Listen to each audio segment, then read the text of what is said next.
पिछले कई दिनों से अमेरिका आग की चपेट में है। कैलिफोर्निया में लगातार आग का तांडव जारी है। वहीं अब खबर है कि अमेरिका के बैटरी स्टोरेज प्लांट में आग लग गई, जिसकी वजह से वहां अफरा तफरी का माहौल बन गया। अमेरिका के लॉस एंजलिस शहर में लगी आग आज भी बेकाबू है। कई इलाके अब भी जल रहे हैं और उनके नजदीक रहने वालों को घर छोड़ने के लिए कहा गया है। इस बीच आग से मरने वालों की संख्या बढ़कर 27 हो गई है, जबकि दर्जनों लोग झुलसे हुए हैं। अभी तक 12,300 से ज्यादा भवन जलकर राख में तब्दील हो गए हैं।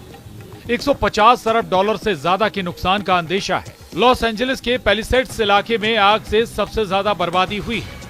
जंगल के किनारे के इस इलाके में 7 जनवरी को आग लगी थी, जो अभी तक बुझाई नहीं जा सकी है। इस इलाके का 23,713 एकड़ यानी 96 वर्ग किलोमीटर भूभाग आग की चपेट में आया है। अब जबकि हवा की गति कम हो रही है, तब माना जा रहा है कि सप्ताह के अंत तक आग को काफी हद तक काबू कर लिया जाएगा। जबकि ईटन इलाके का 14,117 एकड़ इलाका आग की चपेट में है। प्रभावित इलाके के आधे से ज्यादा भूभाग पर आग बुझ चुकी है।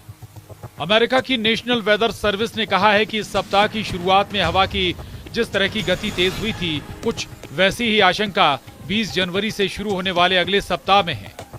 अगर सोमवार मंगलवार को कैलिफोर्निया में हवा की गति तेज हुई तो आग फैलने का खतरा एक बार फिर बढ़ जाएगा। लेकिन अभी उस स्थिति के 3 दिन बाकी हैं। इस अवधि में ईटन में आग बुझाई जा सकती है और पैलिसेड्स में आग फैलने के खतरे कम किए जा सकते हैं। लॉस एंजलिस क्षेत्र में जंगल की आग तबाही मचा रही है।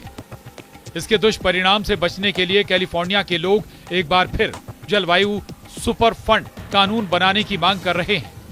इससे पहले वर्मोंट और न्यूयॉर्क ने जलवायु सुपरफंड कानून लागू किया है।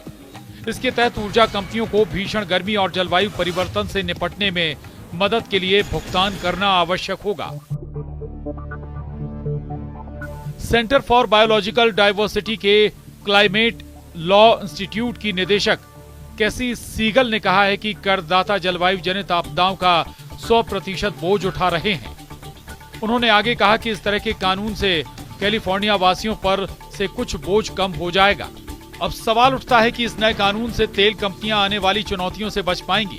इसके विरोध में पिछले महीने यूएस चैम्बर ऑफ कॉमर्स और अमेरिकन पेट्रोलियम इंस्टीट्यूट द्वारा वर्मोंट संघीय न्यायालय में मुकदमा दायर किया गया था। मुकदमे में न्यायालय से वर्मोंट के कानून को रोकने की मांग की गई है। इसमें तर्क दिया गया था कि ये असंवैधानिक, अतार्किक और मनमाना दंड लगाएगा। इस बीच लॉस एंजलिस के एक ब्रेन सर्जन ने सड़क के किनारे बने घरों को आग से बचाने के लिए लगभग 1 हफ्ते तक संघर्ष किया। उन्होंने बीबीसी को बताया कि कैसे उन्होंने इस तरह की घटनाओं के लिए खुद को पिछले 15 सालों के दौरान तैयार किया। 62 वर्षीय डॉक्टर चेस्टर ग्रिफिथ्स मालिबू क्षेत्र के निवासी हैं। उन्होंने खुद तक आपातकालीन सेवाओं के पहुंचने तक आग की लपटों से घरों को बचाने की कोशिश जारी रखी।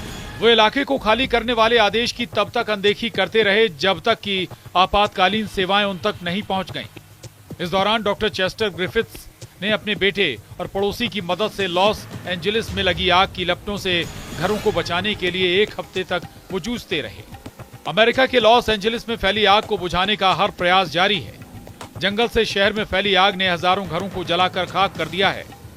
लॉस एंजलिस में धधकी आग को बुझाने के लिए हजारों की संख्या में फायर फाइटर्स मौजूद हैं। इस बीच अमेरिका ने एक बड़ा फैसला लिया है।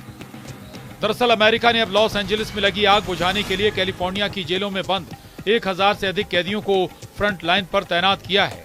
इन कैदियों में 18 से 25 वर्ष के करीब 55 युवा बंदी शामिल हैं। बता दें कि अमेरिका में कैदियों को मुख्य धारा में लाने के लिए कैदी फायर फाइटर प्रोग्राम चलाया जाता है।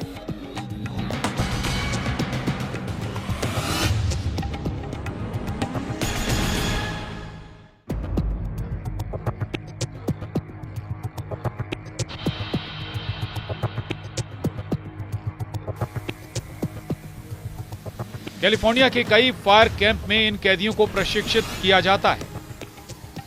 ये प्रशिक्षण स्वैच्छिक होता है। इससे कैदियों को जेल से बाहर आने, प्रशिक्षण प्राप्त करने और सजा कम करवाने का मौका मिलता है। इस प्रोग्राम में शामिल होने वाले कैदियों को पारंपरिक जेलों की तुलना में बेहतर माहौल मिलता है। बता दें कि साल 2019 में कैलिफोर्निया गवर्नर गेविन न्यूसम ने एक कानून पास किया था। इस कानून का उद्देश्य है कि कैदियों की सजा पूरी होने के बाद उनको नौकरी मिल सके। हालांकि ध्यान देने वाली बात है कि इस प्रोग्राम में कुछ सीमाएं भी हैं। इस कानून की कई बार आलोचना भी होती रही है। कानून होने के बाद भी कई बार कैदियों के छूटने के बाद स्थायी नौकरी मिलने में परेशानियां होती। जहां एक तरफ आग का तांडव जारी है, इस बीच कैदियों के लिए ये आपदा में अवसर साबित हुई है। यहाँ पर आग बुझाने में लगे कैदियों को काबिलियत के आधार पर प्रतिदिन $5.80 से $10.24 तक भुगतान किया जा रहा है। वहीं इमरजेंसी में नियुक्त होने की स्थिति में ये कैदी प्रति घंटे $1 भी कमा सकते हैं। तैनात कैदियों में अधिकांश को मदद करने के लिए 2 के बदले 1 क्रेडिट दिया जा रहा है। इसका सीधा मतलब है कि हर एक दिन आग बुझाने के लिए इमरजेंसी सेवा में काम करने के बदले सजा में 2 अतिरिक्त दिन की छूट मिल सकेगी। अमेरिका के लॉस एंजलिस शहर में लगी आग 11वें दिन भी बेकाबू है। कई इलाके अभी भी जल रहे हैं और उनके नजदीक रहने वालों को घर छोड़ने के लिए कहा गया है। इस बीच आग से मरने वालों की संख्या बढ़कर 27 हो गई है, जबकि दर्जनों लोग झुलसे हुए हैं। अभी तक 12,300 से ज्यादा भवन जलकर राख में तब्दील हो गए हैं। $150 अरब से ज्यादा के नुकसान का अंदेशा है। प्रभावित इलाके के आधे से ज्यादा भूभाग पर आग बुझ चुकी है। अमेरिका की नेशनल वेदर सर्विस ने कहा है कि सप्ताह की शुरुआत में हवा की जिस तरह की गति तेज हुई थी, कुछ वैसी ही आशंका 20 जनवरी से शुरू होने वाले अगले सप्ताह में है। अगर सोमवार, मंगलवार को कैलिफोर्निया में हवा की गति तेज हुई तो आग फैलने का खतरा एक बार फिर बढ़ जाएगा। लेकिन अभी उस स्थिति के 3 दिन बाकी हैं। इस अवधि में ईटन में आग बुझाई जा सकती है और पैलिसेड्स में आग फैलने के खतरे कम किए जा सकते हैं। कैलिफोर्निया के लॉस एंजलिस में लगी आग भयंकर हो चुकी है। हजारों लोगों को रिहायशी इलाकों से निकालकर सुरक्षित स्थानों पर ले जाया गया है। लॉस एंजलिस में लगी आग में कई मशहूर हस्तियों के घर जले हैं। बॉलीवुड सितारे भी सोशल मीडिया पर अपना दुख जाहिर कर रहे हैं। कई लोगों की जान भी जा चुकी है।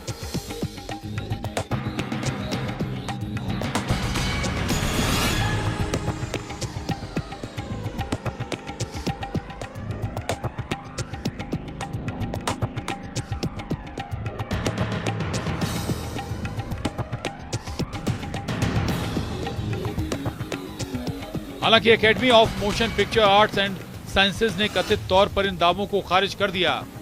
ये अटकलें द सन की एक रिपोर्ट से शुरू हुई, जिसका टाइटल था ऑस्कर 2025 रद्द होने की कगार पर है, क्योंकि लॉस एंजलिस में लगी आग के बाद सेरेमनी में बड़े बदलावों की गुप्त रूप से योजना बनाई जा रही है। हालांकि हॉलीवुड रिपोर्टर ने अपनी रिपोर्ट में बताया है कि इन दावों को खारिज करते हुए एकेडमी के सीनियर्स ने ऑस्कर्स के कैंसिल होने से इनकार कर दिया है।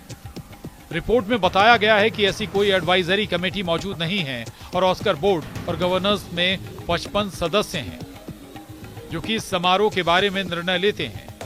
वाइल्ड फायर को लेकर ऑस्कर के नॉमिनेशन और अन्य चीजों में हो रही देरी के बावजूद एकेडमी कमेटी तय समय पर ही ऑस्कर अवार्ड 2025 का आयोजन करेगी। शो पूरे गरिमापूर्ण तरीके से आगे बढ़ेगा। ऑस्कर सालाना लगभग 1000 स्थानीय लोगों को रोजगार देता है, जिसने कोविड-19 के दौरान भी इसे कैंसिल नहीं किया था। ऑस्कर कैंसिल करने की बजाय इस पर ध्यान दिया गया था कि इसे सुरक्षित तरीके से आयोजित किया जाए। पिछले 50 सालों में कैलिफोर्निया के जंगलों में 78 से ज्यादा बार आग लग चुकी है। कैलिफोर्निया में जंगलों के पास रिहायशी इलाके बढ़े हैं। ऐसे में आग लगने पर नुकसान ज्यादा होता है। 1933 में लॉस एंजलिस के ग्रिफिथ पार्क में लगी आग कैलिफोर्निया की सबसे बड़ी आग थी। इसने करीब 83,000 एकड़ के इलाके को अपनी चपेट में ले लिया था। करीब 3 लाख लोगों को अपना घर छोड़कर दूसरे शहरों में जाना पड़ा था।